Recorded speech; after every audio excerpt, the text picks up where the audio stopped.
Parmi toutes les créations d'Allah, seuls les djinns et les êtres humains possèdent le libre arbitre, donc la capacité de faire le bien et de faire le mal. Et Allah dit dans le Coran, nous avons proposé aux cieux, à la terre et aux montagnes de porter la grande responsabilité.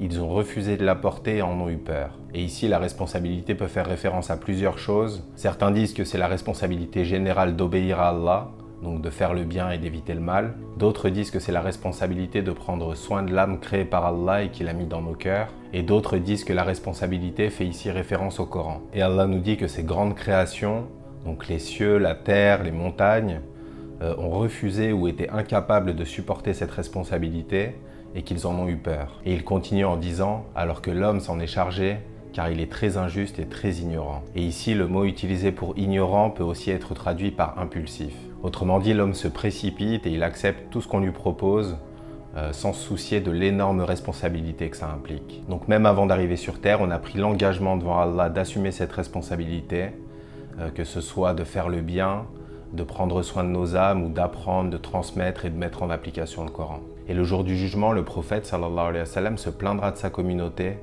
Il dira « Seigneur, mon peuple a vraiment pris ce Coran comme une chose délaissée ». Donc on doit faire un réel effort pour se reconnecter à la parole d'Allah. Et comme pour tous les autres actes d'adoration, si on arrive à le faire, ça ne sera que pour notre propre bénéfice. Parce qu'Allah n'a pas besoin de nous, et nos actions, bonnes ou mauvaises, n'ajoutent rien et n'enlèvent rien à son royaume.